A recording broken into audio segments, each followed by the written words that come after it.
intervencionismo do governo, acho que antes de mais nada é preciso dizer que ele é uma opção, né? Existe toda uma teoria econômica que dá suporte a esse tipo de intervenção na economia, no organismo econômico. Não é uma criação desse governo. Isso já foi feito em vários momentos da história brasileira, né? E essa intervenção, na minha leitura, ela se dá em duas ordens. Uma primeira ordem é a tal da modicidade tarifária, né? O governo, em vários aspectos, ele quer entregar para a população uma tarifa menor, seja em transporte público, seja em energia, seja em pedágio, etc. E esse tipo de política de entregar uma tarifa menor é até uma questão boa, né? Se a gente olhar do ponto de vista social para a população, não é nada ruim, é até bom. O problema é a forma como você faz isso, e aí vem a questão do intervencionismo. Para você gerar uma tarifa menor para a população, o governo tem duas formas de fazer isso. Ou ele congela preço, ele fixa um preço mínimo, ou ele faz reformas que incentivam a aumentar a quantidade de certos bens e serviços, né? O que esse governo, isso aí não o governo da Dilma e do Lula, é a mesma coisa nesse aspecto. O que eles fizeram foi colocar um preço menor, né? Isso é feito, por exemplo, nos leilões para rodovia. Você estipula um preço máximo que você aceita determinadas concessões. Na questão da energia elétrica também, os leilões de energia elétrica, você também limita um preço máximo, né? Isso aí gera uma tarifa, né, menor para o consumidor no final. O problema é que, limitando o preço, a gente pega um gráfico de oferta e demanda, dado que você setou o preço, você fixou o preço, a quantidade ofertada vai ser menor, né? E isso causa sérios problemas para o organismo econômico. Um deles, eu acho que o mais grave hoje, é a questão da energia elétrica, né? A gente está vivendo, o último dado que eu vi, o risco de racionamento, você deixar de atender 5% da demanda de energia, estava em 24%, 25%, esse risco de racionamento. É um problema direto dessa política, né, intervencionista do governo, de querer moldar um preço mínimo, né? Acho que está tudo interligado. Um segundo aspecto desse tipo de intervencionismo também tem a ver com a teoria econômica que o governo escolheu para moldar o seu governo, é a questão da política econômica, né? Que o governo ele não acredita em políticas econômicas guiadas por regras, né? Ele acha que a política econômica deve reagir ao momento da economia. Se tem uma recessão, se você tem menor crescimento, eu uso a política fiscal, uso a política monetária para gerar alguma amenidade nesse crescimento menor.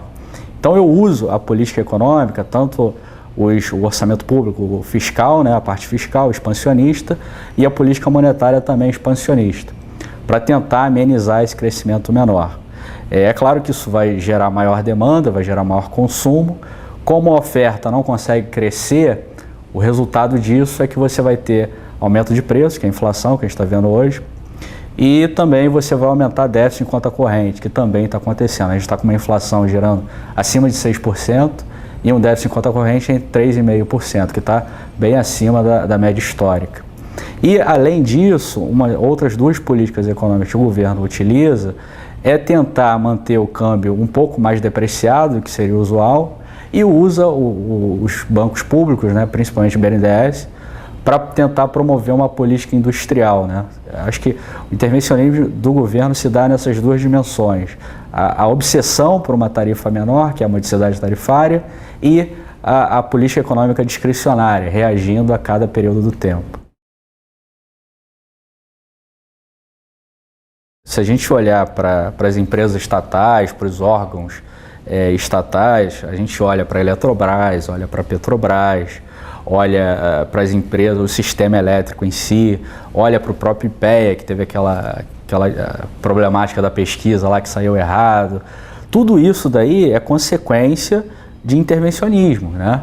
É você colocar agregados políticos, né, dentro dessas empresas que eventualmente não tenham a capacidade técnica de guiar essas empresas, né, para um patamar de maximização de lucro, e isso aí gera distorções, né? E o mercado reage a isso. A verdade é essa, porque em algum momento esse tipo de política ele gera sintomas. A empresa perde capacidade de planejamento, ela perde capacidade de realizar investimentos, e isso gera uma série de distorções nesses organismos, nessas empresas. É muito ruim esse tipo de política porque gera incerteza, né, para a própria empresa e acaba abalando o balanço dela. Toda essa política de intervenção do governo no organismo econômico, ela gera uma série de esqueletos, né?